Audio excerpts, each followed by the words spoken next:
Chapter 3. We join the British Expeditionary Force, the BEF.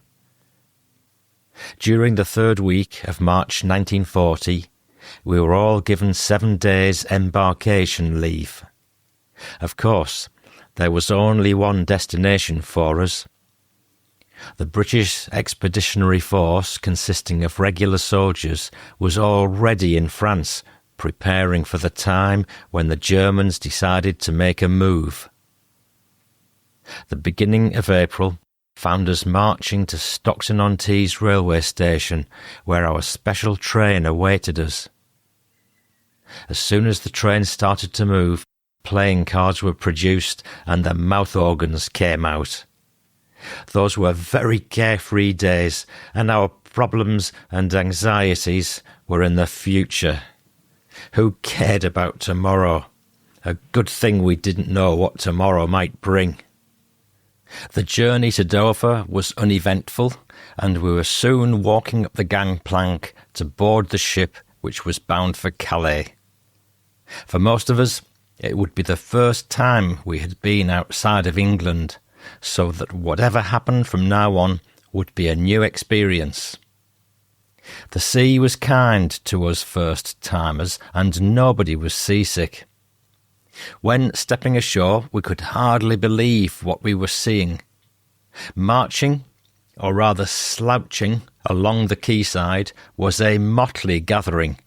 It seemed to have been left behind from the First World War. A continuous procession of French soldiers walked aimlessly along the quayside, accompanied by hundreds of horses, some pulling antiquated artillery pieces. There was no mechanical transport of any kind. They were ambling along as though next week would do, and were followed by officers in uniform on horseback. Well, if these were our allies, the war would soon be over, lost. There was a total lack of discipline, and with hindsight, that must have been one of the reasons for the French collapse when confronted by such a formidable enemy. An efficient army must have discipline and be able to carry out orders without question.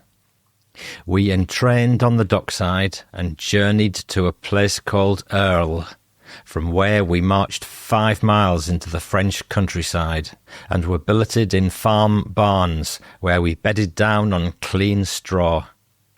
Conditions were very primitive, no hot or cold water here or electric light. We washed and shaved in a stream which ran along the bottom of the field, and the weather was bitterly cold into the bargain. We had received a rude awakening. So this was France. We, B Company, were now part of the 23rd Division, Territorial Army, and together with the 7th Green Howards and the 5th East Yorks, formed the 69th Brigade of that division. There were 3 battalions in a brigade, and 3 brigades in a division. The 69th had a future which would be outstanding in the British Army, but at present it was the intention of the War Office that we were in France not to confront the enemy, but to prepare landing strips for the Royal Air Force, since we were not yet in any way equipped for battle. For 3 weeks we worked very hard, practically lived in our overalls, or denims as they were called. It's strange how certain things stick in one's memory, but whenever we stayed in one place for longer than a day, the first thing to be done was the provisions of latrines. Here the latrine took the form of a deep trench about 18 inches wide, and a long pole was suspended lengthways above the trench. Use your imagination about the end of that little saga. Like it or lump it, whatever the weather, that was what soldiers called the bog. Compared to the conditions of those far-off days, today's soldiers are living in paradise. Whilst we were levelling the land, many 1914 to 18 war relics, including still lethal mortar bombs, were unearthed. We also had our first sighting of German aircraft, which bombed and strafed us, causing some casualties. Fifth column activities were reported to be on the increase, with the result that regular patrols were sent out during the night looking for saboteurs. One of these patrols discovered 2 men shining torches into the sky when aircraft were overhead. They were taken into custody and handed over to the French police, who just took them away and shot them. We were always kept in the dark and just obeyed orders from day to day, so we did not know how the war was going. But we did know that suddenly we stopped work on the runway and were given our marching orders. It was 10th of May 1940, and at last the real war had started. The Germans were calling the tune by invading Holland and Belgium. We quickly marched to a place called Saucy Caudry, where we proceeded to dig slit trenches for the first time, the first of many, taking up defensive positions with our rifles. This left us in no doubt that our real part in the war was beginning to materialise. Bear in mind, we were not equipped to do battle apart from our rifles, which none of us had yet fired. Also, each company, A, B, C, D, and headquarters company, each about 100 men, had 2 Bren guns and 1 anti-tank rifle, and this was fired from the ground against the soldiers, which it was said was put out of joint by the recoil of the rifle.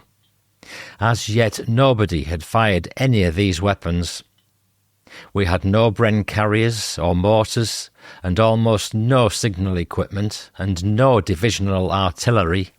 Our officers did not have a revolver, binoculars or compass, unless they had brought their own from England. And here we were, waiting for the Blitzkrieg. It was unbelievable that such a situation had been allowed to develop, knowing that Germany had been preparing for war for years. To think that we were expected to repulse an enemy attack on our front, it was ludicrous. But that was the situation in which we found ourselves. I can only suppose that the enemy were not aware of our predicament, or we would have been overrun in no time. It had been intended that we should return to England after 3 months to complete our training. However, within a few weeks, though many of us had hardly fired a rifle, we found ourselves fighting for our lives and holding up the onrushing Germans like seasoned warriors. On 17th of May, our 6th Battalion took up positions along the Canal du Nord, a front of 17 miles, and as we'd not been supplied with any other weapons with which to carry out this formidable task, it was farcical. Fortunately, we were not put under any real pressure here. At this time, the Sergeant Major came up to me and asked how I fancied being batman and runner to the company commander, Major Petch. I was more than a little browned off with the unsoldierly work I was doing, so for better or for worse, I said yes. Looking back to those days, that stepped changed my whole army career, and at least the job was interesting and introduced me to a different way of life, and how officers did or did not do their duty over the years. I could have refused to be a batman, in which case I knew that promotion would come anyway, but I am sure I made the right decision. Major Petch was a good, kindly man, and I enjoyed attending to his needs. He was a gentleman farmer in civilian life and clerk of Redcar Racecourse. He adored his B Company and looking after him gave me much pleasure. He'd say, "Now then, Cheall, I'm doing so-and-so today. I will need you to accompany me." It was good while it lasted. He really was a gentleman and never forgot that we were human beings as well as soldiers. On the 18th of May, rumours were received that enemy tanks had entered Cambrai, as a result of which one of our officers had to blow up a bridge to deny its use to the enemy. This was done in spite of the fact that refugees refused to stop crossing while the bridge was blown. The result was dreadful, and many civilians were killed and maimed. It was the first of many horrific scenes we would witness. We were like pieces on a chessboard and were constantly on the move.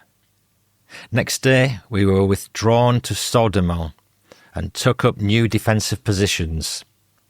It was open country and difficult to defend because it was ideal for tanks to operate. The enemy would know our every move because there was never-ending activity from their spotter planes, and we were bombed regularly. It really was very daunting to be in the situation in which we found ourselves. But until we were more adequately armed, what could we do with our rifles?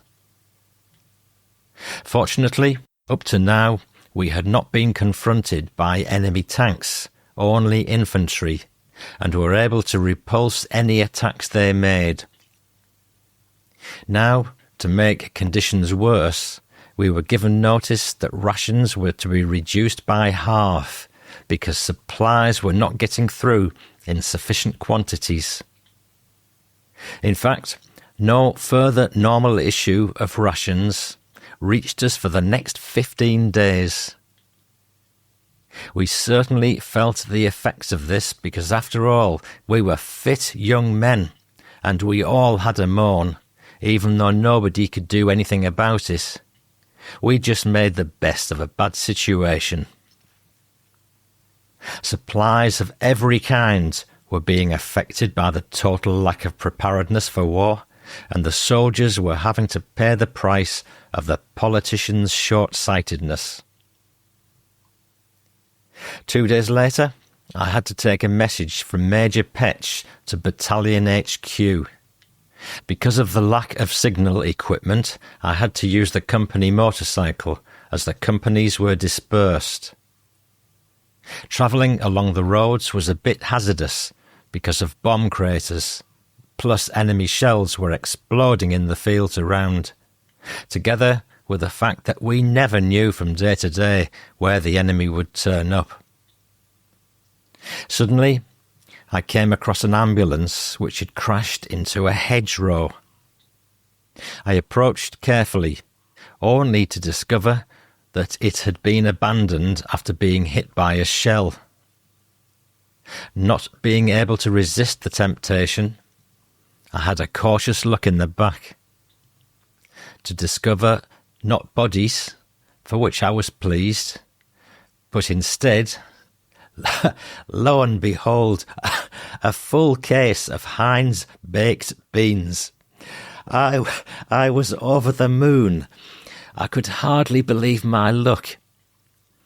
Putting the box across the petrol tank, I delivered the message to HQ, where no end of persuasion would relieve me of my find.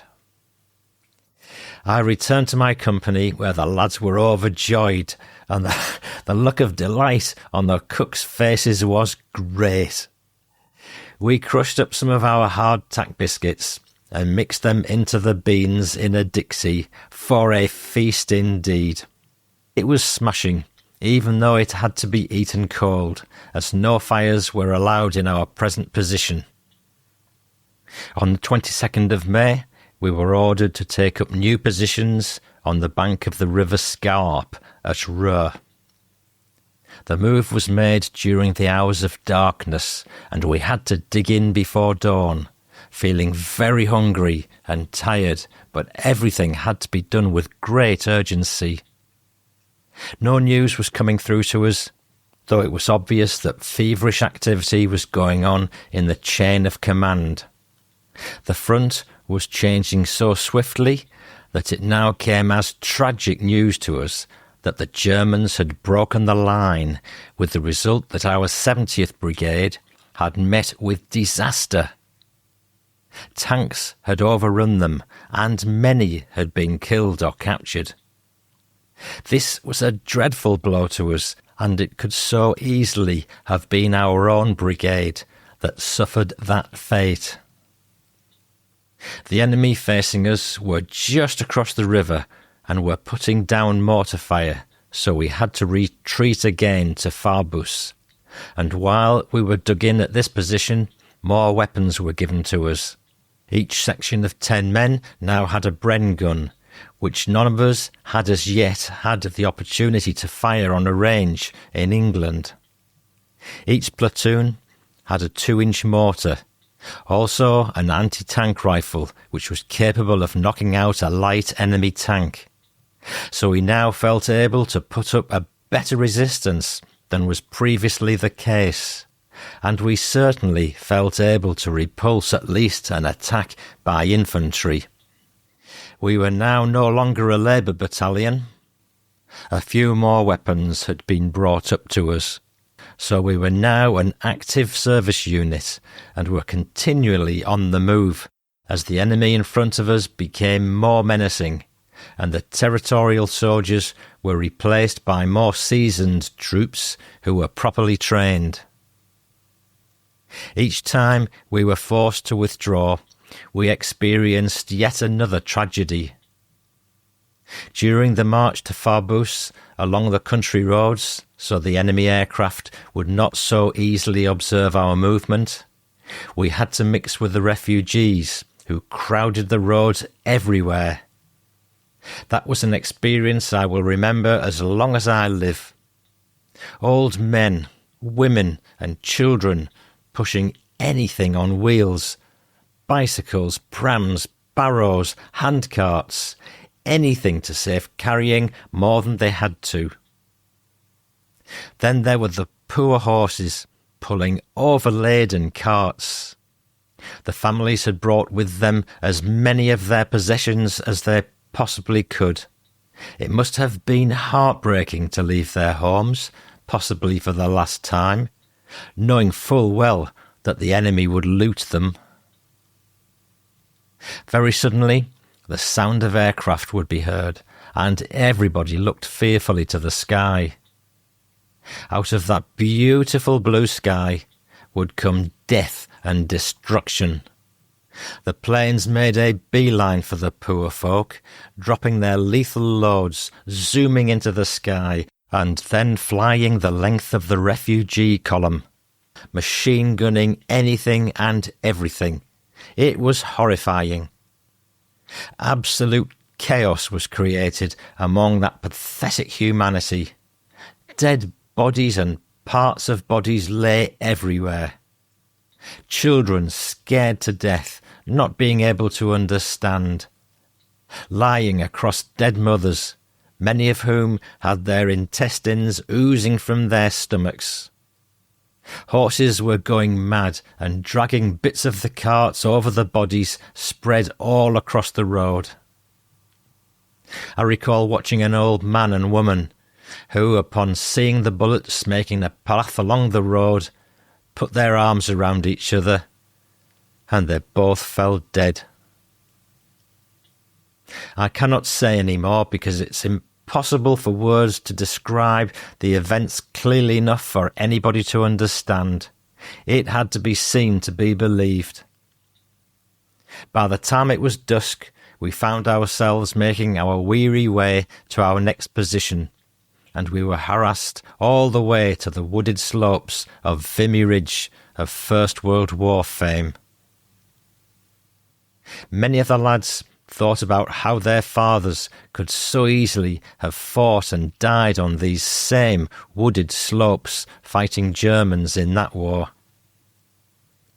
Our experience was that we were fighting a callous and ruthless German army, fanatical, and armed with vastly superior weaponry to our own. We were there merely to make the numbers up, not being in a position to be aggressive because we had not sufficient effective weapons to cause the enemy any concern. We were therefore always on the defensive. It was impossible for us to remain on Vimy Ridge. We were shelled, bombed and mortared, and because of our casualties, which we could ill afford, we had to retire once again. But we did our utmost for 2 days. None of us had slept properly or washed for days, and we were very tired and hungry, but most of us were still alive. On the 3rd day, we marched again to a position near Rucklancourt and dug in. During all the time we spent in England, we hadn't done one route march to prepare us and toughen us up. As far as my feet were concerned, I was lucky I didn't have any trouble, but many of the others were having it rough with blisters, and food was very short also. Our 23rd Division was now placed under the command of General Headquarters in order that we could play our part in the defence of the perimeter, which was becoming more compressed as each day passed. Quite unexpectedly, but necessary because of the distance involved, a convoy of 3-tonners, which is how we described Army 3-ton lorries, turned up to transport us. We hastily embussed because we were required to plug a hole in another part of the front. During the journey, the enemy paid us some attention, and 2 of our trucks were forced off the road and overturned. We were gradually accumulating more weapons, many of them found lying on the roadside. On the journey, we passed through Arras. The whole town was a mass of flames after repeated enemy bombing, and it was a risk driving through the place because of the danger of falling brickwork and timbers. We travelled about 70 miles to Gravelines, which is on the coast 10 miles east of Calais, which was almost, at this stage, surrounded on 3 sides, and there was a tremendous battle raging there. Calais, where it all began for us in April. It seemed ages ago, and we felt as though we had not slept or eaten since then. So much had happened since that time was no longer of any consequence. Our company commander, Major Petch, was a tower of strength to us all, and I could almost feel him suffering inwardly for the safety of his troops. During the journey of the 23rd Division, the Germans attacked and the road was out, so only we 6th Green Howards got through to Gravelines. Again, the priority was to dig ourselves slit trenches, an art at which we were becoming very adept. Together with some French, we dug defensive positions. Our position ran along the bank of the River Aar. It had taken us all night without sleep, and dawn of 23rd of May was on the horizon when our positions were ready. Despite the situation in which we found ourselves, it was remarkable that we weren't downhearted in any way. And if it came to a showdown, the enemy would pay dearly for his adventure into our area. It says a great deal about the characters and tenacity of our lads. The only problem, as far as we were concerned at that time, was food. Again, it was almost impossible to sleep. The bombing was on a regular basis. Some of the company were killed while they slept through exhaustion. And for the first time for days, we had our first hot meal. Bully stew and hard-tack biscuits to break into it, and it gave us new heart. Our battalion had an excellent commanding officer in Lieutenant Colonel Steele, who was very understanding and considerate since we were experiencing such adverse conditions. Having been upgraded from a Labour battalion to an active service role in such a short time must have put a dreadful strain on all our officers. The enemy made a probing attack against us with light tanks and infantry, and we succeeded in knocking out one tank and scattering the infantry. During the afternoon, 3 light tanks were seen approaching our positions. The Black Cross was clearly visible. None of us had been given the responsibility of the boys' anti-tank rifle. This situation, of course, like many other situations we experienced, was the result of our lack of training in England. One of our young officers, Second Lieutenant Hewson, took it upon himself to attack the enemy. He succeeded in knocking out one of the tanks, but the flash from the anti-tank rifle gave his position away, and as he was endeavouring to change his position, he was fired upon by the enemy and killed. The German infantry who accompanied the tanks made a show of making an attack upon us, and we retaliated aggressively, killing many of them and causing them to withdraw. We were so incensed over the death of our brave young officer. We recovered Second Lieutenant Hewson's body the next day, and he's buried at Longness, Saint-Omer Souvenir Cemetery. During the early hours of the next morning, we were defending a bridge at Gravelines when 4 tanks approached us from the direction of Calais, and we fired upon them, causing them to withdraw out of sight. Very soon afterwards, the same tanks came towards us yet again, but this time flying red, white and blue streamers, and they turned out to be British tanks which had been cut off during a tank battle outside of Calais, and they immediately joined us in the defence of Gravelines.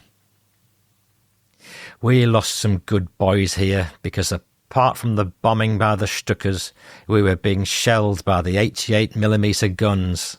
The enemy infantry tried yet again to attack us, causing casualties to both sides, and not realising how near we were to the enemy, some of our other ranks were taken prisoner, as were Captain Kidd, Captain Foster and Second Lieutenant Farrand, the latter being already wounded. All the inhabitants must either have fled or were hiding in cellars, because we didn't see a single civilian. Considering our strength, we had put up a good show against a very forceful enemy who knew he had the upper hand, and that it was only a matter of time before their victory was assured. For the action we fought at Gravelines, several officers received decorations, including our Lieutenant Colonel Steele, who received a bar to his DSO, Distinguished Service Order, and we were mentioned by name in the dispatches of Lord Gort. End of chapter 3.